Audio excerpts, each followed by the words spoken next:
സുധീട്ട മരിച്ചപ്പോഴേ government ജോലി കിട്ടുമെന്ന് പറഞ്ഞു. ഞാൻ സുധീട്ട അതിന് ഗവൺമെൻറ് എംപ്ലോയിലല്ലോ ജോലി കിട്ടേ, ഗവൺമെൻറ് എംപ്ലോയിലേ കിട്ടത്തുള്ളൂ എന്നൊക്കെ കുറേ പറഞ്ഞു. അതൊന്നും പുള്ളിക്കാരെ സമ്മതിക്കുന്നില്ല, അതൊന്നും കിട്ടും എന്നൊക്കെ പറഞ്ഞു. പിന്നെ ദാരിദ്ര്യങ്ങൾ പറഞ്ഞുകൊണ്ട് ഈ വീട്ടിലെ കാര്യങ്ങൾ, കഷ്ടത, മോൻ്റെ കാര്യങ്ങൾ, മോന് ടോയ്സ് മേടിക്കണം, അത് മേടിക്കണം, ഇത് മേടിക്കണം എന്നൊക്കെ പറഞ്ഞുകൊണ്ടിരിക്കുകയായിരുന്നു. വേറെ ആരെങ്കിലും സഹായിച്ചിട്ടുള്ളതായിട്ട് ചേട്ടൻ അറിയോ? അതായത് ഇതുപോലെ ആരോടെങ്കിലും പൈസ വാങ്ങിച്ചിട്ടുണ്ടോ? ഒത്തിരി ഒന്നുണ്ട്. സുധീട്ട ഒത്തിരി ആൾക്ക് പൈസ കൊടുക്കാനുണ്ട്. കുറച്ച് പേർക്ക് അറിയാം, 2-3 പേർക്ക് അറിയാം. അപ്പോൾ അവർ പറഞ്ഞാൽ ആ പൈസ എല്ലാം വേണ്ടെന്ന്, സുധീറിന് കൊടുത്ത പൈസ ആക്കും, അത് വേണ്ടെന്ന് പറഞ്ഞു, തിരിച്ചു വേണ്ടെന്ന് പറഞ്ഞു. നിങ്ങൾക്കും അങ്ങനെ വിചാരിക്കാലോ? അല്ല അങ്ങനെ ഈ പുള്ളിക്കാർ എന്നെ ഒത്തിരി ഹെൽപ്പ് ചെയ്തിട്ടുണ്ട്. ഭീഷണിപ്പെടുത്തുവാനും ആളെ അടിക്കാനും പോലീസ് സ്റ്റേഷനിൽ വരെ ആയിട്ടുണ്ട്. അതുകൊണ്ട് ഞാൻ ഈ പൈസ കളയാൻ ഉദ്ദേശിക്കുന്നില്ല. പുള്ളിക്കാരെ മേടിച്ചെടുക്കുന്നുണ്ട്, അതിൻ്റെ സ്റ്റേറ്റ്മെൻറ്റ് എടുത്ത് അയച്ചു കൊടുക്കുകയും ചെയ്തു. ഇതിൻ്റെ ഒരു അനക്കവും ഇല്ല, പുള്ളിക്കാരി ഒരു അനക്കവും ഇല്ല. എന്നെ 1-1.5 വർഷം കൊണ്ട് പുള്ളിക്കാരി എന്നെ അറിയാം. എന്നിട്ട് ഈ പുള്ളിക്കാരൻ ഞാൻ ഇങ്ങനെ ഉണ്ടെന്ന് പോലും പുള്ളിക്കാരെ ആരുടെ പറഞ്ഞിട്ടുമില്ല. പിന്നെ ബിനു അടിമാലി, നോബിക, തങ്കച്ചന്, പിന്നെ ഒത്തിരി പേർക്ക് അറിയാം. പിന്നെ അവരാരും ഒന്നും പറഞ്ഞിട്ടില്ല. പിന്നെ അവർ എല്ലാവരും വീഡിയോ എടുത്തുന്ന കരച്ചിലും വിളിയും കാര്യം. ലക്ഷ്മി നരസിംഹ വീട്ടിൽ പോകണമെങ്കിൽ ഇപ്പോൾ അവിടുത്തെ ഷൂട്ട് ചെയ്ത് കാണിക്കും. അപ്പോൾ നമുക്ക് എന്തൊരു ഷൂട്ട് ചെയ്ത് കാണിക്കേണ്ട, അവിടെ പോയി കാണിക്കേണ്ട ആവശ്യമില്ലല്ലോ. നമ്മൾ പോയി വന്നു. ചേട്ടൻ ഇങ്ങനെ കുട്ടികൾക്ക് ടോയ് വാങ്ങിച്ചു കൊടുക്കുക അങ്ങനെയൊക്കെ ചെയ്തിട്ടുണ്ടോ വീട്ടിലേക്ക്? ഞാൻ പൈസ അയച്ചു കൊടുക്കാറുള്ളൂ, അത് മേടിച്ചു കൊടുക്കാൻ അങ്ങനെ പോയി. ഞാൻ 2 തവണ വിളിച്ചിട്ടുണ്ടായിരുന്നു. വിളിച്ചിട്ടുണ്ടെങ്കിൽ അങ്ങനെ പോകാൻ പറ്റില്ല. ലാസ്റ്റ് പുള്ളിക്കാരെ അമ്മയും അച്ഛനും വിളിച്ചപ്പോഴാണ് പോയത്. പിന്നെ പുള്ളിക്കാരെ പാമ്പാടിയിൽ അച്ഛനുണ്ടെന്ന് പറഞ്ഞു, അച്ഛനെ കാണണം എന്ന് പറഞ്ഞായിരുന്നു. അപ്പോൾ ഞാൻ ചെന്ന പള്ളിയിട്ടായിപ്പോയി, പള്ളി നേരം കഴിഞ്ഞിട്ടുണ്ടായിരുന്നു. അടക്കത്തിൻ്റെ സമയത്തും പോകാൻ പറ്റില്ല, അമ്മയ്ക്ക് ഓപ്പറേഷനായിരുന്നു ആ സമയത്ത്. വീട്ടിലേക്ക് വേണ്ട സാധനങ്ങൾ വാങ്ങിക്കാൻ അങ്ങനെയൊക്കെ ചെയ്ത് കൊടുത്തിട്ടുണ്ടോ? പൈസ അയച്ചു കൊടുക്കും, അത്ര നമുക്ക് മേടിച്ചാൽ എപ്പോഴും അങ്ങനെ പോകാൻ പറ്റത്തില്ലല്ലോ, പൈസ അങ്ങനെ കൊടുക്കാറേ ഉള്ളൂ. പിന്നെ അതിന് ശേഷമാണ് ഈ പുള്ളിക്കാരി ചീത്ത വിളിയും കാര്യങ്ങളും ഫോൺ കൂടെ ഫേമസ് ആയതിനു ശേഷമാണോ? അല്ല, അതിന് മുമ്പ് കുറച്ച് ഈ ഇടക്കാലത്ത് ഈ പുള്ളിക്കാരി ഇതിൻ്റെ വരുന്ന മുമ്പ്. പിന്നെ ഞാൻ ഒരു ആൽബം ചെയ്യാൻ വേണ്ടി പറഞ്ഞിട്ടുണ്ടായിരുന്നു, നാടൻ പാട്ട്. ഫസ്റ്റ് ഞാനാണ് വിളിക്കുന്നത് പുള്ളിക്കാരി ആൽബം ചെയ്യാൻ. അപ്പോൾ 25,000 കൊടുക്കുമെന്ന് പറഞ്ഞേ. അവരിപ്പോൾ എല്ലാം പറഞ്ഞ് ഇത് സമയത്താണ് ഈ പുള്ളിക്കാരി ഞാനായിട്ട് വഴക്കാവുന്നത്. പിന്നെ ആ സംഭവം അങ്ങനെ വിട്ടത്. പക്ഷെ അവർക്കിപ്പോൾ കുറേ വർക്കുകളുണ്ടല്ലോ. അല്ല, അത് നല്ല കാര്യമാണ് അവർ കിട്ടുന്നത്.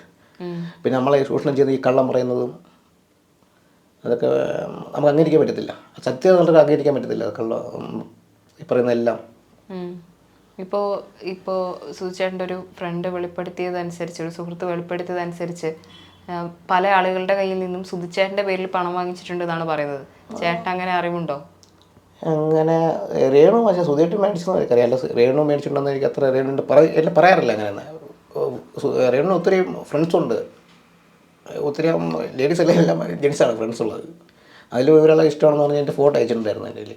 ആ ഫോട്ടോ പിന്നെ അത് മാറ്റിക്കളയുകയും ചെയ്തു, താടി വെച്ച പയ്യൻ്റെ ഫോട്ടോ. പിന്നെ ആ ഫോട്ടോ പിന്നെ അതിനെപ്പറ്റി ചോദിക്കാറില്ലേ. പിന്നെ ചേച്ചി പുള്ളിക്കാരി ചേച്ചി ഇടയ്ക്കിടയ്ക്ക് വിളിച്ച കാര്യം പറയും. പുള്ളിക്കാരി ആ നല്ല പറയായിരുന്നു. പുള്ളിക്കാരി ലില്ലു മോളോട് ജോലിക്ക് പോകുന്നുണ്ട് പറഞ്ഞു.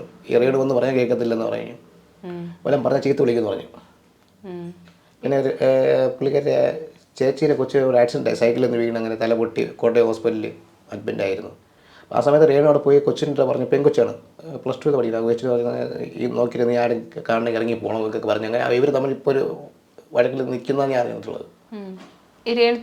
ഈ രേണുവിന് സുധിച്ചേട്ടൻ്റെ പേരിൽ സഹായങ്ങൾ എന്തെങ്കിലും കിട്ടിയതായിട്ട് നിങ്ങൾക്കറിയോ? സഹായം ഒത്തിരി കിട്ടുന്നുണ്ട്. ലക്ഷ്മി നക്ഷത്ര പുള്ളിക്കാരി പൈസ കൊടുക്കുന്നത് ഇപ്പം കൊടുക്കുന്നത് അറിയത്തില്ല. ഒരു എന്താണ് എന്ന് പറഞ്ഞാലും പൈസ കൊടുക്കും. 6,000 മാസം കൊടുക്കാറുണ്ടായിരുന്നു എന്നെ പറയണമായിരുന്നു. അതായത് ആ സുധിച്ചേട്ടനുണ്ടായിരുന്ന പരിപാടിയിലെ ആളുകളൊക്കെ സഹായിച്ചിട്ടുണ്ടോ? ഒത്തിരി ആൾ കൊടുത്തിട്ടുണ്ട്. അത് ആരും രംഗത്ത് പറഞ്ഞിട്ടില്ല. ഒത്തിരി കൊടുത്തിട്ടുണ്ട്. ഇപ്പം ആരും കൊടുക്കാറില്ലെന്നാണ് എൻ്റെ അറിവ്. പുള്ളിക്കാരി ഇപ്പം ഇങ്ങനെ ഇതെല്ലാം ഇവിടെ ആരും കൊടുക്കാറില്ല, പൈസകളൊന്നും ആർക്കും. അതിന് പറഞ്ഞാൽ കേൾക്കത്തില്ല. പറഞ്ഞാൽ അച്ഛനെ ചീത്ത വിളിക്കും. അച്ഛൻ നമ്മൾ ഈ മീഡിയ പറഞ്ഞാൽ അച്ഛനെ ചീത്ത വിളിക്കും, അമ്മയെ ചീത്ത വിളിക്കും. പുള്ളിക്ക് തോന്നുന്ന ഇഷ്ടം പോലെ ജീവിക്കുന്നതാണ്. നിങ്ങൾ പറഞ്ഞിട്ടുണ്ടായിരുന്നോ? അതായത് ഇപ്പോൾ ഇൻ്റർവ്യൂവിൽ പറഞ്ഞതിന് ശേഷം പറഞ്ഞല്ലോ, സുധിച്ചേട്ടനെ കുറിച്ച് പറഞ്ഞതൊക്കെ കള്ളമാണ് അങ്ങനെയൊക്കെ നിങ്ങൾ പറഞ്ഞല്ലോ. ഇതുപോലെ ഇപ്പോൾ നിങ്ങൾ നല്ല സുഹൃത്തുക്കളായിരുന്ന സമയത്ത് പല കാര്യങ്ങളും പറഞ്ഞു കാണും. അപ്പോൾ ആ സമയത്തൊക്കെ ചേട്ടൻ പറഞ്ഞിരുന്നു അത് ഇതുപോലെ ഒന്നും ചെയ്യരുത്, അല്ലെങ്കിൽ ഇതുപോലെ ഒന്നും പറയരുത്, അങ്ങനെ പറഞ്ഞിട്ടുണ്ടായിരുന്നു? ചേട്ടൻ വിലക്കിയിട്ടുണ്ടായിരുന്നോ? പറഞ്ഞിട്ടുണ്ട്. അവരെ ഇഷ്ടമാണ്, അത് അവരെ ചോദ്യം ചെയ്യേണ്ട കാര്യമില്ലെന്ന് പറഞ്ഞു. പിന്നെ അതിനവിടെ ചോദിക്കുന്നില്ലല്ലോ. നമ്മളൊരാൾ ആദ്യം പറഞ്ഞ് അവരത് ചെയ്യും എന്ന് പറഞ്ഞാൽ പിന്നെ നമ്മൾ പറഞ്ഞിട്ട് കാര്യമില്ലല്ലോ. പിന്നെ ആ കുറച്ച് നേരം നമുക്ക് ഒന്നുമില്ല, ഏതാണ്ട് കുറച്ച് 1.5 വർഷം അടുപ്പിച്ച് തന്നിട്ടുള്ളൂ നമ്മൾ ആ ഒരു ബന്ധം. പിന്നെ ആ കോൾ ബ്ലോക്കാണ് നമ്മൾ അങ്ങോട്ട് ചെയ്തിട്ടുള്ളത്. പിന്നെ പൈസ എന്നെ വിളിക്കുമ്പോൾ എടുക്കാറില്ല. പിന്നെ ഒരു മാമൻ ആരോ ഒരാൾ എന്നെ വിളിച്ചിട്ടുണ്ടായിരുന്നു ഒത്തിരി നേരം. പിന്നെ പല കോളിലും ഞാൻ എവിടെ നിൽക്കുന്നു എന്താണെന്നൊക്കെ വിളിച്ച് ചോദിക്കുമായിരുന്നു, പല ആൾ വിളിച്ച് ചോദിക്കുമായിരുന്നു എവിടെയാണെന്നൊക്കെ. പിന്നെ അതൊക്കെ കൊണ്ട് എനിക്കറിയാം ഈ രേണുവിൻ്റെ പരിപാടിയാണെന്ന് എനിക്കറിയാം, മനസ്സിലായി. പിന്നെ പലരും പറഞ്ഞു രേണു ഇങ്ങനെ പറഞ്ഞിട്ടുണ്ടെന്ന് പറഞ്ഞു. ഈ പൈസ തിരിച്ച് ചോദിക്കുമ്പോഴെല്ലാം രേണു എന്താണ് പറയാറ്? തരാമെന്ന് എപ്പോഴെങ്കിലും പറഞ്ഞിട്ടുണ്ടോ? ഇല്ല, തരാമെന്ന് പറഞ്ഞിട്ടില്ല. ഒരു മൗനമാണ് പുള്ളി ഞാൻ ചോദിക്കും. മെസ്സേജ് ഇട്ടുമ്പോൾ പിന്നെ എൻ്റെ ഇൻസ്റ്റയിൽ നല്ല ബ്ലോക്കായി പോയിട്ടുണ്ട്. പിന്നെ കോളൊന്നും വിളിച്ചാൽ കിട്ടത്തില്ല. ഫ്രണ്ട്സിൻ്റെ എനിക്കൊരു ഫ്രണ്ട്സ് ഉണ്ട്. അപ്പോൾ ആ പുള്ളിക്കാരി മുഖാന്തരം ഉണ്ടെങ്കിൽ പുള്ളിക്കാരി പൈസ ചോദിച്ചത്. അപ്പോൾ പുള്ളിക്കാരി ചീത്ത വിളിച്ചാണ് ഇട്ടിരിക്കുന്നത്, ഈ മെസ്സേജ് ഇട്ടിരിക്കുന്നത്. വേറെ ആർക്കെങ്കിലും ഇതുപോലത്തെ അനുഭവം ഉണ്ടായിട്ടുണ്ടോ ചേട്ടനെ പോലെ? അതായത് പൈസ ചോദിച്ചിട്ട് ഇതുപോലെ ഈ ഫോൺ മുഖാന്തരം ചീത്ത വിളി കേൾക്കേണ്ടി വരിക, അങ്ങനെ ആർക്കെങ്കിലും വേറെ ആർക്കെങ്കിലും ഉണ്ടായതായിട്ട് അനുഭവം ചേട്ടനോട് പറഞ്ഞോ? ഇല്ല, അങ്ങനെ പറയില്ല. ആരും അതൊന്നും എന്നെ പറയത്തില്ല. പൈസ മേടിച്ചിട്ടൊന്നും പറയില്ല, വേറെ ആരും മേടിച്ചിട്ടൊന്നും പറയില്ല. ഇപ്പോൾ എന്നോട് വിളിക്കുന്ന കാര്യം എന്നോട് മാത്രമേ പറയത്തുള്ളൂ. ഞാൻ വേറെ ആരും ചോദിച്ചാൽ വേറെ ആരും അറിയത്തില്ല. ചേട്ടനോട് ആരെങ്കിലും പറഞ്ഞിട്ടുണ്ടോ ഇങ്ങനെ രേണു പൈസ തരാനുണ്ട്, ചോദിച്ചപ്പോൾ തരുന്നില്ല എന്ന രീതിയിൽ ആരെങ്കിലും സംസാരിച്ചോ? ഇല്ല, അങ്ങനെയല്ല. സുധീറിൻ്റെ കേസ് പറഞ്ഞിട്ടുള്ളൂ. എൻ്റെ കേസ് ഇങ്ങനെ മേടിച്ചൊന്നും എന്നെ പറഞ്ഞിട്ടില്ല അങ്ങനെ ആരും, അങ്ങനെ അതിനെ പറ്റി. സുധിച്ചേട്ടൻ എപ്പം മുതലാണ് ഇങ്ങനെ കടം ചോദിക്കുന്ന ഒരു രീതി വന്നത്? എൻ്റെ പരിചയപ്പെട്ട സമയത്താണ്. അതുകൊണ്ട് അറിയാം. ചേട്ടൻ പരിചയപ്പെടുന്ന സമയത്ത് രേണു സുധിയായിട്ട് വാങ്ങാൻ കഴിഞ്ഞിരുന്നോ? കൊല്ലം ഉണ്ടായിരുന്നു. ഈ ഇങ്ങനെ ട്രൂപ്പിൽ പോകുന്ന അല്ലെങ്കിൽ അദ്ദേഹം സ്റ്റേജ് ഷോകൾ ചെയ്യുന്ന ഒരാളായിരുന്നല്ലോ. അപ്പോൾ അദ്ദേഹത്തോട് ചോദിച്ചപ്പോൾ ഈ രേണുവിന്റെ എക്സ്പെൻസ് കൊണ്ടാണ് ഇങ്ങനെ കടം വാങ്ങിക്കുന്നത് മാത്രമാണോ പറഞ്ഞത്? പ്രശ്നമുള്ളതായി പറഞ്ഞോ? പുറത്ത് കൊണ്ടുപോയില്ലെങ്കിൽ പുള്ളിക്കാരി അപ്പോഴും വീട്ടിൽ പ്രശ്നം ഉണ്ടാകും. ഒരു മുൻദേഷ്യവും കാര്യങ്ങളും പുള്ളിക്കാരി ഒരു അഹങ്കാരം പഠിച്ചുള്ള ഇതാണ്. അപ്പോൾ അതുകൊണ്ടാണ് പുള്ളിക്കാരൻ ഈ കിട്ടുന്ന പൈസ അന്ന് തന്നെ തീക്കണം എന്നുള്ളൊരു ഇതാണ്. ഇവർക്ക് ടൂർ പോകുകയാണ്, കിട്ടുന്ന പൈസ മൊത്തം അടിച്ച് തീക്കണം എന്നുള്ളൊരു പുള്ളി ഇതാണ്. ഇതിപ്പോൾ ചേട്ടൻ ഇത് പറയുന്നതിന് ശേഷം ഇപ്പോൾ ആളുകൾ ചോദിക്കും, എന്തിനാണ് ഇത്രയും കാലം പറയാതെ നിങ്ങളിപ്പോൾ ഇത് മീഡിയനോട് പറയുന്നത്? ഞാൻ ഒരിക്കൽ രണ്ടുമൂന്നോട് പറഞ്ഞിട്ടായിരുന്നു. അപ്പോൾ അവർക്കൊന്നത് ഉൾക്കൊള്ളാൻ, അവർക്ക് ചെയ്യാൻ ഒരു ബുദ്ധിമുട്ടായിരുന്നു. അല്ലെങ്കിൽ ഇതിൻ്റെ പുറകിൽ വേറെ എന്തെങ്കിലും വരുമോ എന്നൊക്കെ അവർ പറഞ്ഞുകൊണ്ടിരുന്നത്. പിന്നെ പോലീസ് കേസുകൾ ആയതുകൊണ്ട് അവർക്ക് ചെയ്യാനൊരു മടിയായിരുന്നു. അപ്പോൾ ഞാൻ പോലീസ് കേസിനായാലും വേറെ കുഴപ്പമൊന്നുമില്ല, കേസ് FIR കാര്യങ്ങളൊന്നും ഇല്ലാത്ത കേസാണ്. രേണു കൊണ്ട് വെറുതെ എന്നിട്ട് എന്നെ പറഞ്ഞ് ഒരു ലേഡീസ് കേസ് കൊണ്ടുവരുമ്പോൾ അവർക്ക് വിളിച്ച് ചോദിക്കേണ്ട കടമയില്ലെന്ന് CA വിളിച്ച് പറഞ്ഞിരുന്നു.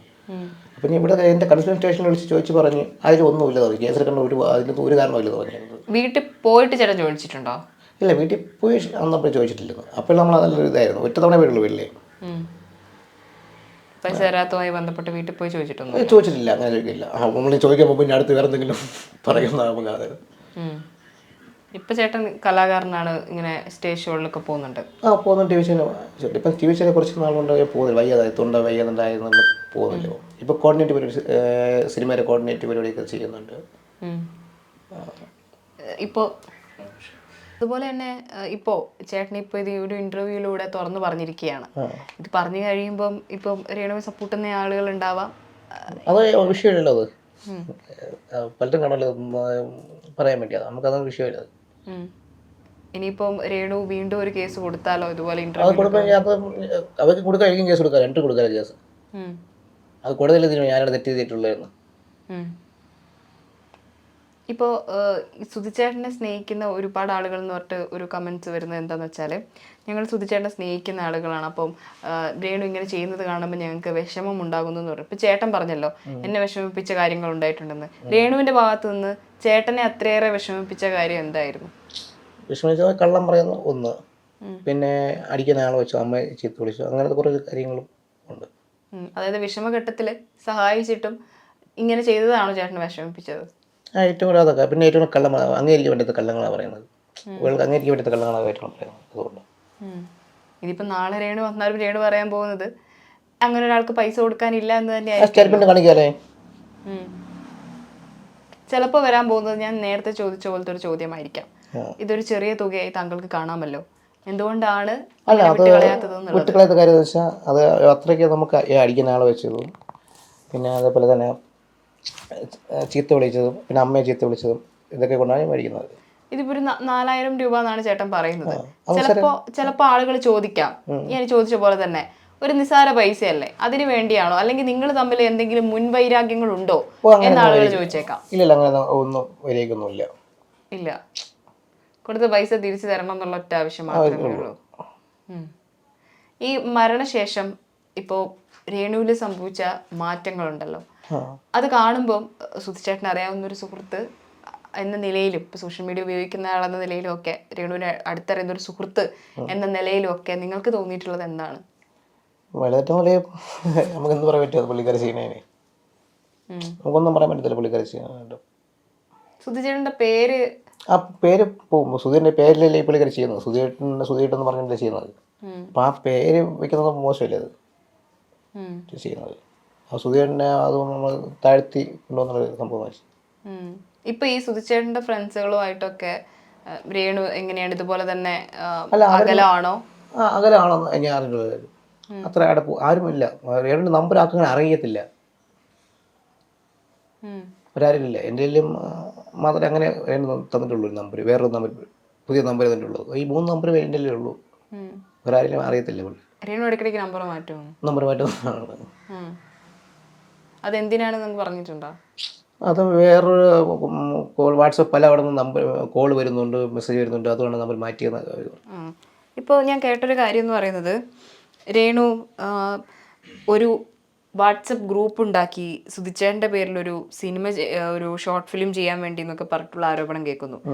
അങ്ങനെ ഒരു സംഭവം ഉണ്ടായിട്ടുണ്ടായിരുന്നു? അങ്ങനെ ആളുകളിൽ നിന്ന് പൈസ വാങ്ങിച്ചിട്ടുണ്ടായിരുന്നു ഷോർട്ട് ഫിലിം ചെയ്യാൻ? പറഞ്ഞിട്ടില്ല, അതങ്ങനെ സംഭവം എനിക്ക് അറിയത്തില്ലായിരുന്നു, അതറിയത്തില്ല. ഇപ്പൊ ചേട്ടനോടൊക്കെ സഹായം ചോദിക്കുന്ന സമയത്ത് സ്വാഭാവികമായും ആളുകൾക്ക് ചോദിക്കാൻ, അല്ലെങ്കിൽ ചേട്ടന്റെ മനസ്സിലുണ്ടാകുന്ന ഒരു കാര്യം ഉണ്ടാവും, ഇങ്ങനെ സഹായം ചോദിക്കുമ്പോൾ ജോലിക്ക് പോയിക്കൂടെ, അല്ലെങ്കിൽ വേറെ എന്തെങ്കിലും ജോലിക്ക് ശ്രമിച്ചൂടെ എന്നൊക്കെ അന്ന് ചേട്ടൻ ചോദിച്ചിരുന്നോ? ചോദിച്ചിരുന്നു. അപ്പൊ കിട്ടും എന്ന് പറഞ്ഞു, ജോലി കിട്ടും എന്ന് പറഞ്ഞിട്ടുണ്ടായിരുന്നു. അപ്പൊ ഈ പൈസ തരുന്ന അങ്ങനെ എന്തെങ്കിലും പറഞ്ഞു വന്നു? പൈസ ജോലി കിട്ടുമ്പോൾ എല്ലാം റിട്ടേൺ കൊടുക്കുന്ന ഈ മേടിച്ചവർക്ക് കൊടുക്കുമെന്ന് പറഞ്ഞില്ല. അപ്പൊ ആരൊക്കെ മേടിച്ചെന്ന് പറഞ്ഞിട്ടില്ലായിരുന്നു. അന്ന് എന്തെങ്കിലും ശ്രമങ്ങൾ നടത്തിയിട്ടുണ്ടായിരുന്നോ രേണു ഒരു ജോലി സമ്പാദിക്കാൻ വേണ്ടിയിട്ട്? അല്ല, പോകുന്ന പറഞ്ഞു, അവിടെ ഇന്റർവ്യൂ ഉണ്ട്, ഇവിടെ ഉണ്ടെന്നൊക്കെ പറയുമായിരുന്നു. അല്ല, പോയിട്ട് നമുക്കറിയത്തില്ല, കണ്ടറിയത്തില്ലല്ലോ. പോയിട്ടുണ്ട്, പോകുന്നൊക്കെ പറഞ്ഞിട്ടുണ്ടായിരുന്നു. ആരെങ്കിലും ജോലി വാഗ്ദാനം ചെയ്തിട്ടുണ്ടായിരുന്നു അവർക്ക്? അതിനെപ്പറ്റി എന്തെങ്കിലും ഫ്ലവേഴ്സ് അറിയില്ലായിരുന്നു. പിന്നെ വേറെ 2-3 പറഞ്ഞിട്ടായിരുന്നു ജോലി കൊടുക്കുന്നതൊക്കെ.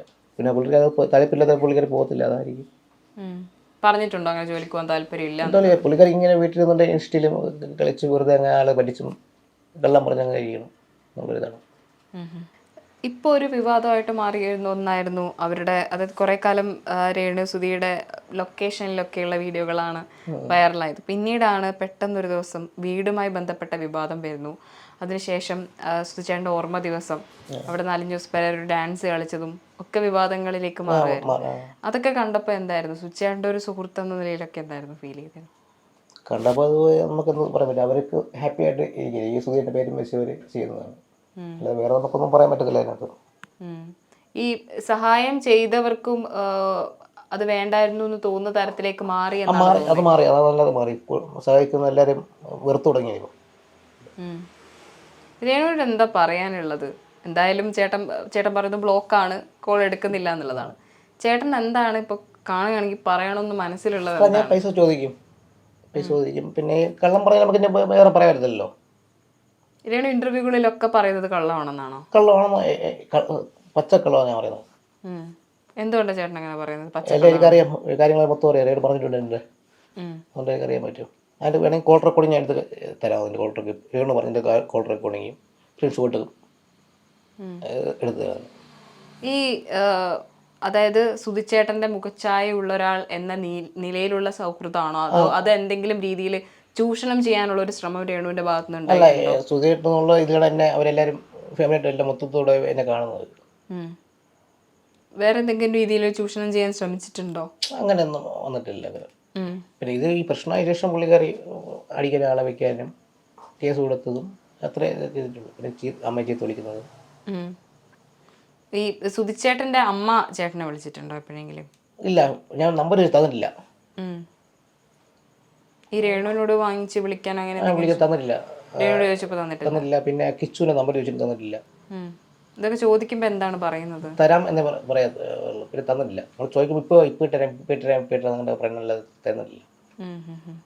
ഇങ്ങനൊരു ഫെയിം രേണു എപ്പോഴെങ്കിലും ആഗ്രഹിച്ചിരുന്നതായി ചേട്ടന് തോന്നിയിട്ടുണ്ടോ? ഇല്ല, അങ്ങനെ എൻ്റെ ഈ സമയം പറഞ്ഞിട്ടില്ല. ഈ കല ഫീൽഡ് വരണമെന്നും പുള്ളിക്ക് ഇഷ്ടമില്ലെന്ന് പറഞ്ഞ ഒരാളാണ്. പിന്നെ പെട്ടെന്ന് ഇങ്ങനെ വന്ന് നമുക്ക് ഒരു ഇതായിപ്പോയി. ആര് വഴിയാണ് രേണു അഭിനയ രംഗത്തേക്ക് വരുന്നത് എന്ന് ചേട്ടൻ അറിയാമോ? ഒരു ദിവസം പെട്ടെന്ന് കാണുന്നത് നാടക രംഗത്തേക്ക് വന്നൊരു രേണുവിനെയാണ്. എന്നെ പറഞ്ഞിട്ടായിരുന്നു നാടകത്തിന് എന്നെ വിളിച്ചിട്ടുണ്ട്, ഞാൻ പോവുകയാണെന്ന് എന്നെ പറഞ്ഞിട്ടുണ്ടായിരുന്നു. ഏതെങ്കിലും ഗോഡ് ഫാദർമാരുണ്ടോ ഇങ്ങനെ കലാരംഗത്തേക്ക് വരുന്നതിന് രേണുവിന്? അങ്ങനെ എന്തെങ്കിലും അങ്ങനെ ആയിട്ട് വേണ്ടതൊന്നും പറഞ്ഞിട്ടില്ല. രേണു പറഞ്ഞ എനിക്ക് ഫ്ലവേഴ്സ് ആയിട്ടോ ഇവരായിട്ടോ ആരുമായിട്ടോ ഒരു ബന്ധമില്ലെന്ന് പറഞ്ഞിട്ടുള്ളത്. അതെന്തുകൊണ്ടാണ് അങ്ങനെ പറഞ്ഞത്? ചോദിച്ചപ്പോഴേ ആരും നമ്പർ ചോദിച്ചിട്ടുണ്ടായിരുന്നേ. നോബൽ എന്നെ പറഞ്ഞില്ല, അത് നോബൽ ചോദിച്ചപ്പോഴേ ആരെയും അറിയത്തില്ല പറഞ്ഞാൽ നമ്പർ ആരില്ല, ഇല്ല കോണ്ടാക്ട് ഇല്ലെന്ന് പറഞ്ഞിട്ടുള്ളത്. സുധീര മരിച്ച ശേഷം പിന്നെ ആരും അവർ അന്വേഷിക്കാൻ പറ്റില്ല പറഞ്ഞിട്ടുള്ളത്. അങ്ങനെ പറഞ്ഞോ? സുധി മരിച്ചതിന് ശേഷം ഇവരാരും അന്വേഷിച്ച് വന്നില്ല എന്ന് പറഞ്ഞു. പിന്നെ ലക്ഷ്മി ലച്ചു വേറെ പേര് വിളിക്കുന്നത്, ആ പുള്ളിക്കാരി മാത്രമേ വരുന്നുള്ളൂ എന്നാണ് പറയുന്നത്. ഒരു സ്പ്രേ ഒക്കെ കൊടുത്തിരുന്നല്ലോ, അതിനെക്കുറിച്ച് എന്തെങ്കിലും പറഞ്ഞു? ഇതെന്താ പറയാ, അതിനെപ്പറ്റി അവർ പറയുന്നത് വേറെ രീതിയിൽ പറയുന്നത്. എന്താ പറഞ്ഞത്? അത് കൊള്ളത്തില്ല എന്ന സ്മെല്ലാണെന്നൊക്കെ പറയുന്നത്. അങ്ങനെ തന്നെ ചേട്ടനോടും പറഞ്ഞിട്ടുണ്ട്? അല്ല, എൻ്റെ കൂടെ കേസ് പറഞ്ഞിട്ടില്ല, മീഡിയയിൽ പറയുന്നത് അങ്ങനെ പറയുന്നത്. അപ്പം ഈ ആളുകളൊക്കെ ഇതിപ്പോൾ നിങ്ങൾ സുഹൃത്തുക്കൾക്കിടയിൽ ഒരു ചർച്ചയാവുമല്ലോ, അപ്പം ഇങ്ങനെ ഈ രേണുവിൻ്റെ വീഡിയോ ഒക്കെ കാണുമ്പോൾ എന്തായാലും നിങ്ങൾ ചിലപ്പോൾ ചർച്ച ചെയ്യുന്നുണ്ടാവുമായിരിക്കും. അങ്ങനെ ചർച്ച ചെയ്യുന്നതിൻ്റെ ഇടയിലും ആളുകൾ പങ്കുവയ്ക്കുന്ന ഒരു വിഷമം? അല്ല, അവർ ഇവർക്ക് വട്ടാന്നാണ് ചോദിക്കുന്നത്, ഇവർക്ക് സൈക്കിളായിട്ട് എന്തെങ്കിലും കുഴപ്പമുണ്ടാകുന്ന ചോദിക്കുന്നത് കാര്യം കാണിക്കുമ്പോഴും. ആദ്യം സുധിച്ചേട്ടൻ്റെ ഒരു വീഡിയോയിൽ സുധിച്ചേട്ടൻ പറയുന്നുണ്ടായിരുന്നു വീണ ഡിപ്രഷൻ്റെ മെഡിസിൻ കഴിക്കുന്ന ഒരാളാണ് എന്നുള്ളത്. അത് അറിയാമോ? പറഞ്ഞിട്ടുണ്ട് അങ്ങനെ ഇങ്ങനെ കഴിക്കുന്നുണ്ടെന്ന് പറഞ്ഞിട്ടുണ്ട്. പുള്ളിക്ക് പെട്ടെന്ന് ദേഷ്യം ഉണ്ടാകുന്നു എന്നൊക്കെ.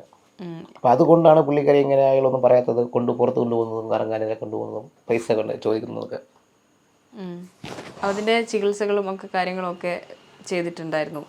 അതും അറിയത്തില്ല. ഇങ്ങനെ ചേട്ടൻ പറഞ്ഞിട്ടുണ്ട് ഇങ്ങനെ ദേഷ്യം പെട്ടെന്നുണ്ടാകുന്നുണ്ട്, പുറത്ത് കൊണ്ടുപോയില്ലെങ്കിൽ പിന്നെ അന്ന് വീട്ടിൽ ഉറങ്ങാൻ സമ്മതിക്കത്തില്ല, അങ്ങനത്തെ കുറച്ച് ഉണ്ടാകും. അപ്പോൾ ഈ സുധിച്ചേട്ടൻ്റെ മരണശേഷം രേണുവിൻ്റെ ഒരു മാനസികാവസ്ഥ ശരിക്കും എന്തായിരുന്നു? ആള് കൂടുതൽ ഡിപ്രഷനിലേക്ക് പോയിരുന്നോ? പുള്ളി ഹാപ്പി ആയി, പിന്നെ മറ്റേ അവസ്ഥ കളവനായിപ്പോയി. അതെന്താണ്? ഭർത്താവ് മരിച്ചാൽ അതെങ്ങനെ ഹാപ്പി ആയിട്ട് ജീവിക്കില്ലേ? പുള്ളിക്കാരിക്ക് ഒന്നും അറിയണ്ട, എല്ലാവരും വിളിക്കാനുണ്ട്, ചാറ്റ് ചെയ്യാൻ പറ്റുന്നുണ്ട്, ഇൻസ്റ്റയിൽ നല്ല റീച്ചായി പോകുന്നുണ്ട് പുള്ളിക്കാരി എപ്പോഴും. അപ്പോൾ ഞാൻ പലപ്പോഴും പറഞ്ഞിട്ടുണ്ട് ഇങ്ങനെ ചെയ്യാൻ പാടില്ലെന്ന് പറഞ്ഞു, ആരെങ്കിലും എന്തൊക്കെ പറയുമെന്ന് പറഞ്ഞു.